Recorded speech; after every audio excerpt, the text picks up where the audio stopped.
Good morning students. आज की class में हम लोग प्रोटेक्शन ऑफ क्रॉप्स पढ़ने वाले हैं। प्रोटेक्शन ऑफ क्रॉप मतलब फसल का बचाव करना किन किन चीज़ों से, कीड़े मकोड़ों से, बीमारियों से और वीड से। वीड मतलब अनवांटेड ग्रास। इस टॉपिक के अंदर हम लोग डिटेल में पढ़ेंगे कैसे हम बचाते हैं, क्या ऐसा कौन कौन सा मेथड्स हैं जिससे हम क्रॉप्स को इन सारी चीज़ों से बचाते हैं। अगर क्रॉप्स का बचाव इन सारी चीज़ों से नहीं किया गया तो फसल बहुत ख़राब हो जाता है या बहुत कम मात्रा में होता है या फिर उसकी क्वालिटी कम हो जाती है। जो फसल अच्छे क्वालिटी की होनी चाहिए थी उसकी क्वालिटी बहुत डाउन हो जाती है, उसमें न्यूट्रिशनल वैल्यूज़ भी बहुत कम हो जाता है। तो बहुत ज़रूरी होता है कि फसल जब तैयार हो रहा होता है खेतों में तो उनकी संरक्षण की जाए, उनका बचाव किया जाए। किन चीज़ों से? कीड़े मकोड़ों से, बीमारियों से और वीड से यानी अनवांटेड ग्रास से।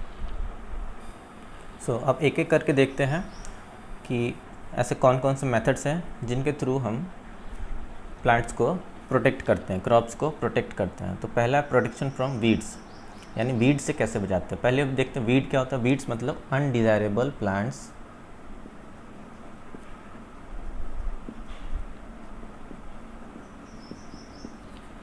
Undesirable plants grown with crops.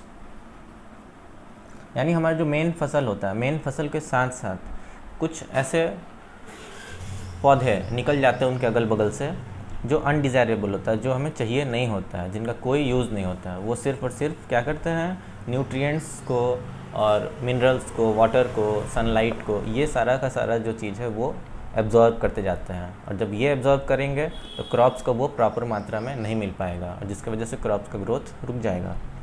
अब इन्हीं प्लांट्स को, ये जो अनडिज़ायरेबल प्लांट्स हैं, इनको खेतों से हटा देना, उखाड़ फेंकना या फिर वहाँ से ख़त्म कर देना, उस प्रोसेस का नाम है वीडिंग। वीडिंग मतलब होता है टू रिमूव अनडिज़ायरेबल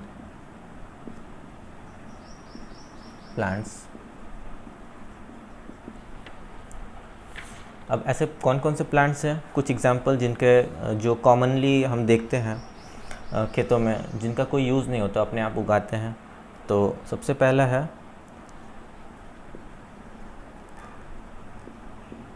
एमेरैंथस, जिसको कि हिंदी में चौलाई भी बोलते हैं। सेकंड वन है फॉक्सटेल ग्रास।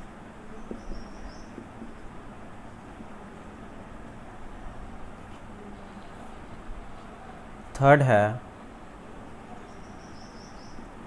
पार्थेनियम। तो ये कुछ एग्जाम्पल हैं वीड्स के। ये अनवांटेड प्लांट्स होते हैं, इनका कोई ज़रूरत नहीं होता है। अब देखते हैं कि इसको हटाते कैसे, वीड्स को कैसे ख़त्म करते हैं खेतों से। तो सबसे पहला मेथड है कि हैंड पिक करते हैं, मैनुअल मेथड होता है, मैनुअली, यानी कि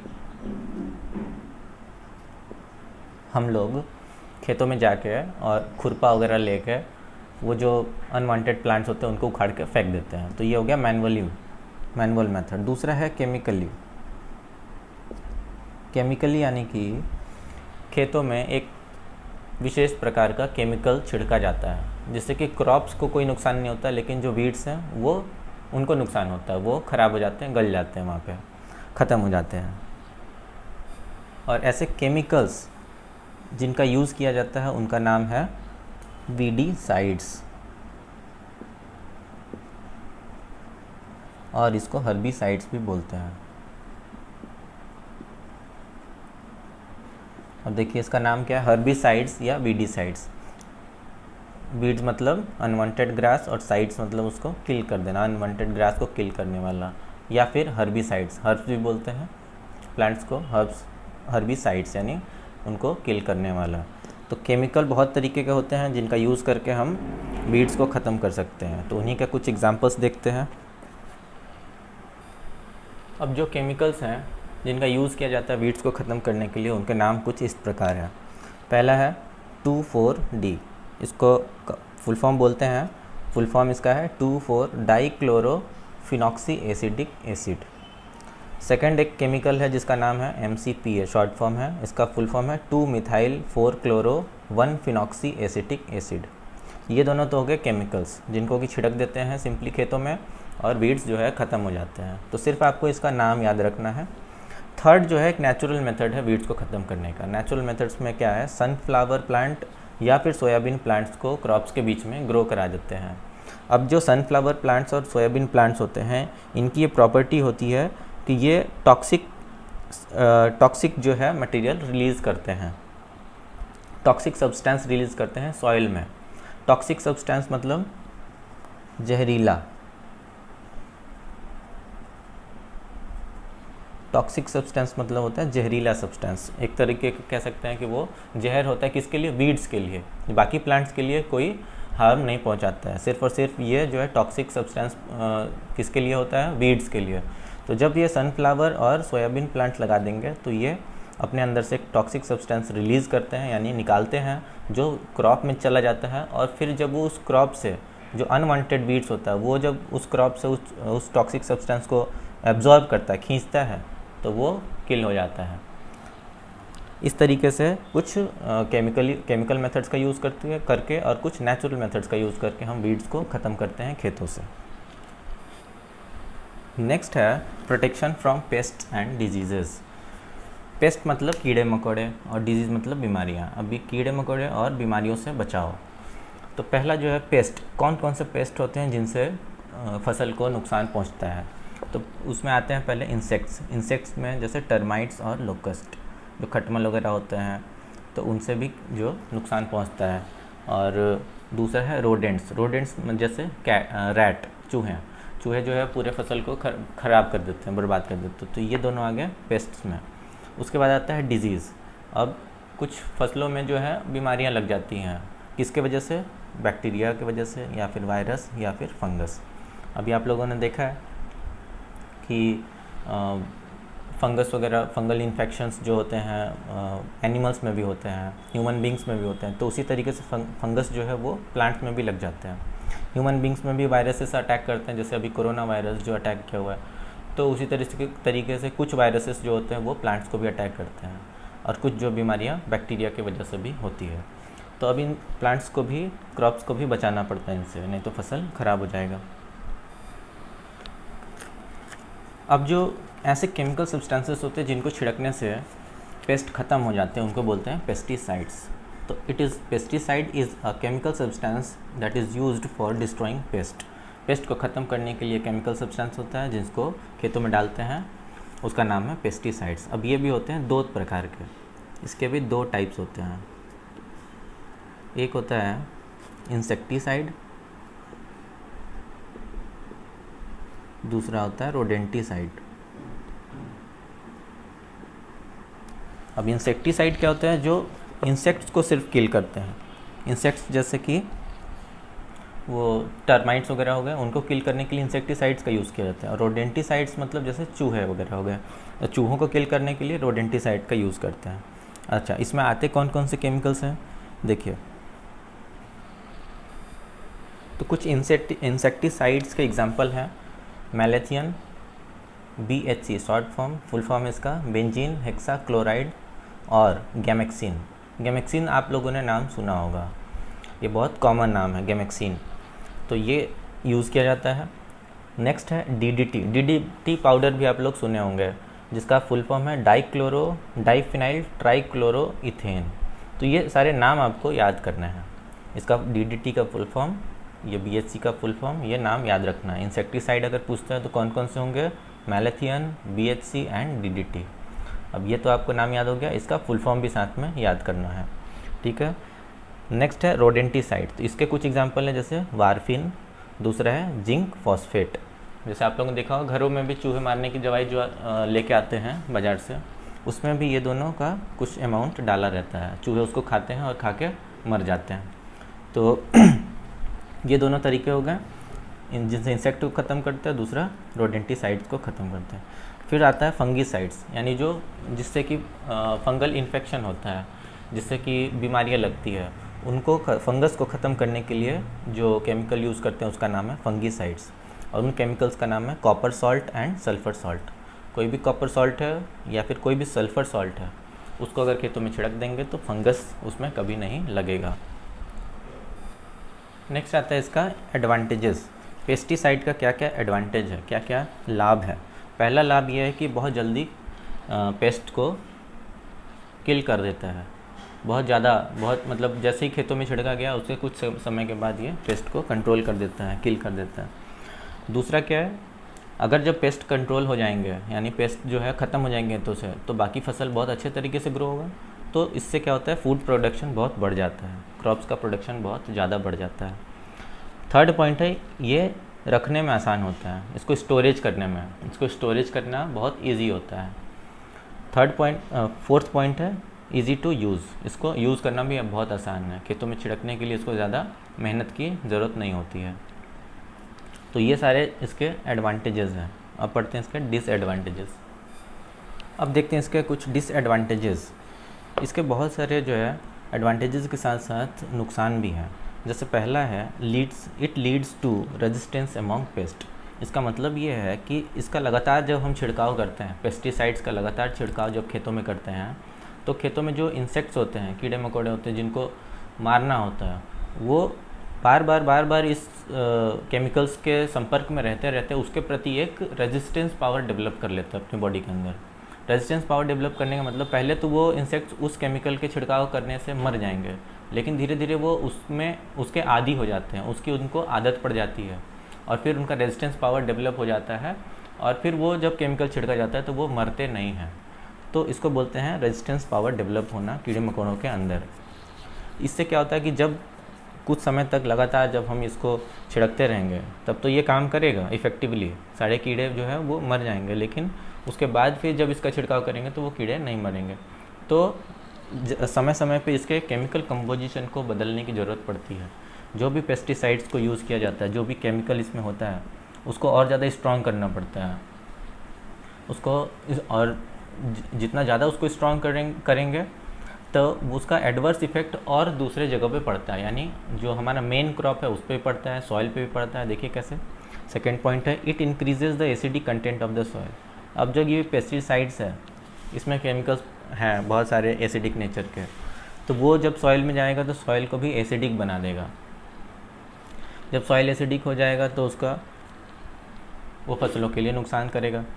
थर्ड पॉइंट है it causes soil and water pollution. अब ये ज़मीन में छिड़का गया तो वो मिट्टी में घुला, फिर उसमें बारिश हुआ, बारिश का पानी उससे एब्जॉर्ब होते हुए ज़मीन के नीचे गया, तो वो पानी को भी पोल्यूट करता है और मिट्टी को भी पोल्यूट कर देता है। तो केमिकल्स तो नुकसान करता ही है।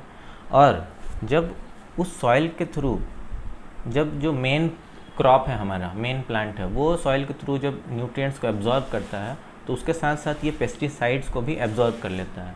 तो सपोज़ करिए कि अगर हमने गेहूं का फसल अगर बोया है और उसमें ढेर सारे पेस्टिसाइड्स डाले हुए हैं, तो गेहूं के फसल जो है वो पेस्टिसाइड्स को भी अपने अंदर एब्जॉर्ब कर लेंगे, तो गेहूं के अंदर भी पेस्टिसाइड्स की मात्रा आ जाएगी। और जब हम उसको खाएंगे उस गेहूं को तो वो हमारी स्किन में इन्फेक्शन कर देगा और रेस्पिरेटरी सिस्टम में, यानी रेस्पिरेटरी सिस्टम मतलब जो है सांस लेने के संबंधित फेफड़ों में या फिर हमारे जो विंड पाइप्स होता है उसमें जाके ये प्रॉब्लम करता है। या फिर स्किन इरिटेशन, चमड़े की कोई भी बीमारी हो सकती है। तो ये इस तरीके से नुकसान पहुंचाता है। और पहले तो इसके बहुत सारे एडवांटेजेस देखे गए क्योंकि ये बहुत जल्दी किल कर देता था, फसल हमारी बहुत अच्छी ग्रो होती थी। लेकिन धीरे धीरे जब लॉन्ग टर्म में इसका यूज़ होता गया तो इसके डिसएडवांटेजेस जो है एडवांटेज से ज़्यादा निकल के आने लगे। तो साइंटिस्ट ने सोचा कि इसका अल्टरनेट क्या है। अब जो है इसके अल्टरनेट मेथड्स पे काम किया जा रहा है, यानी कि केमिकल्स को ना छिड़क के ऐसे मेथड्स खोजे जा रहे हैं जो नेचुरल तरीके से पेस्ट को कंट्रोल करें। तो नेक्स्ट टॉपिक है कि पेस्टिसाइड्स को कैसे कंट्रोल करें हम नेचुरल मेथड से, जिसमें कोई केमिकल का यूज़ ना हो। तो कुछ बायोलॉजिकल पेस्ट कंट्रोल्स हैं नेचुरल मेथड्स में पहला है बायोलॉजिकल पेस्ट कंट्रोल, यानी कि कुछ ऐसे मेथड्स जो बायोलॉजिकली हम उनको पेस्ट को कंट्रोल कर सकते हैं। तो उसमें पहला नाम है फेरोमोन्स एक तरीके का इको फ्रेंडली केमिकल होता है। इको फ्रेंडली केमिकल मतलब वो इकोलॉजी को मतलब यानी एनवायरनमेंट को नुकसान नहीं पहुंचाता है, उसका यूज़ करते हैं। वो क्या करता है, वो इसका काम क्या है, it lures adult mail insects into special trap and prevent them from breeding. ये क्या करता है कि जो इंसेक्ट्स के एडल्ट मेल होते हैं उनको एक स्पेशल ट्रैप में फंसा देता है, जाल में फंसा देता है। और जब वो जाल में फंसा देगा तो वो क्या होगा, ब्रीडिंग ही नहीं हो पाएगा। जब ब्रीडिंग ही नहीं हो पाएगा तो और इंसेक्ट्स पनप नहीं पाएंगे और इंसेक्ट्स पैदा ही नहीं हो पाएंगे, तो उनकी जनसंख्या धीरे धीरे कम हो जाएगी और वो ख़त्म हो जाएंगे।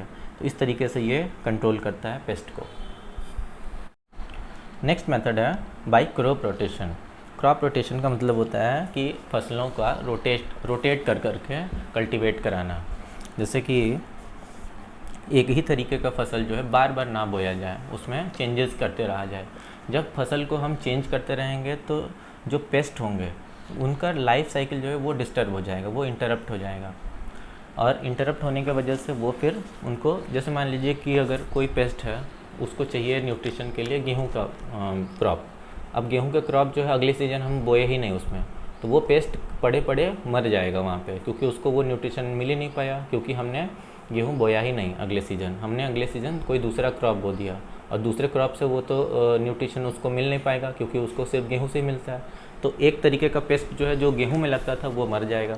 फिर जो दूसरे क्रॉप में लग रहा है उस, जैसे मान लो गेहूं के बाद हमने राइस बो दिया, तो राइस पे जो लगने वाला पेस्ट है वो जो पेस्ट है वो राइस से ही सिर्फ न्यूट्रिशन लेता है। लेकिन अगले सीज़न, उसके बाद वाले जो सीज़न है उसमें हमने राइस बोया ही नहीं, तो वो फिर जो है किल हो जाएगा, उसका लाइफ साइकिल डिस्टर्ब हो जाएगा। तो इस तरीके से खेतों से सारे के सारे जो पेस्ट है वो ख़त्म हो जाएंगे। नेक्स्ट तरीका है by introducing natural predators. Natural predators मतलब जो जैसे बर्ड्स हो गए, बर्ड्स एक नेचुरल प्रेडेटर है, वो क्या करता है, कीड़े मकोड़ों को खा जाता है। तो हम यहाँ पे बर्ड्स को इनकरेज कर सकते हैं खेतों में रहने के लिए, जैसे उनके लिए नेस्ट प्रोवाइड कर दिया जाए या वाटर प्रोवाइड कर दिया जाए। तो ये वाटर और घोंसले और पानी के लालच में वो खेतों में ही रहेंगे। तो जब बर्ड्स खेतों में रहेंगे तो वो चुन चुन के क्या करेंगे, कीड़े मकोड़ों को खा जाएंगे। तो एक तरीके से देखें तो ये फसल को भी नहीं नुकसान पहुंचा, कोई केमिकल का भी स्प्रे नहीं हुआ और सारे के सारे कीड़े मकोड़े ख़त्म भी हो गए खेतों से। तो ये हो गया नेचुरल प्रेडेटर्स मेथड। अच्छा, जब हम केमिकल्स को स्प्रे करते हैं तो केमिकल्स का स्प्रे बहुत ख़तरनाक होता है। जो अच्छे जो पेस्ट्स होते हैं, अच्छे पेस्ट भी होते हैं खेतों में, जैसे अर्थवर्म जिसको बोलते हैं हिंदी में केंचुआ। अब ये जो है ये एक अच्छा पेस्ट होता है, ये खेतों के लिए बहुत ज़रूरी होता है, ये खेतों की मिट्टी को उपजाऊ बनाता है। अगर ये हम अगर हम केमिकल जो है पेस्टिसाइड्स खेतों में छिड़क दिए हैं तो वो क्या करेगा, अर्थवर्म को भी किल कर देगा। जब अर्थवर्म किल हो जाएगा तो खेतों की जो फर्टिलिटी है वो इम्प्रूव नहीं हो पाएगी समय समय पे, वो धीरे धीरे उसकी फर्टिलिटी कम होते जाएगा। तो इसलिए आज के समय में ये ज़्यादा जोर दिया जा रहा है कि केमिकल्स का यूज़ ना करके हम नेचुरल और बायोलॉजिकल मेथड्स का यूज़ करें पेस्ट को और वीड्स को और डिजीज़ेस को कंट्रोल करने के लिए। तो ये था आज का ये टॉपिक। नेक्स्ट क्लास में हम लोग हार्वेस्टिंग, थ्रेसिंग एंड विनोइंग पढ़ेंगे।